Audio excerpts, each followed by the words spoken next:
Adding yourself back into an iMessage group chat is actually simple, and in this video, I'll teach you exactly how to do that. Now, if you do find this video helpful, please do not forget to like and subscribe. Now, you cannot add yourself back into an iMessage group chat after leaving it.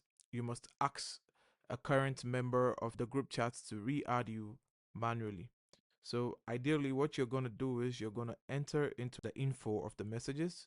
Once you enter into it, you're going to find one of the members of the group, and once you click on their page, you're going to either call them or send them a mail or send them a message.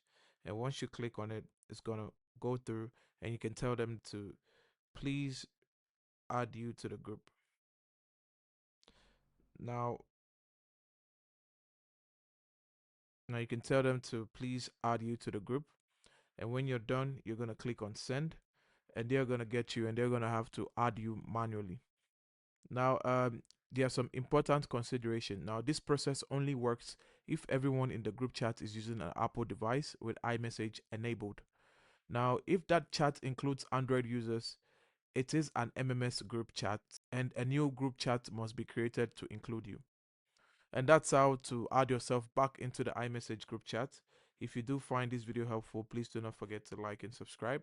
On to the next one. See ya.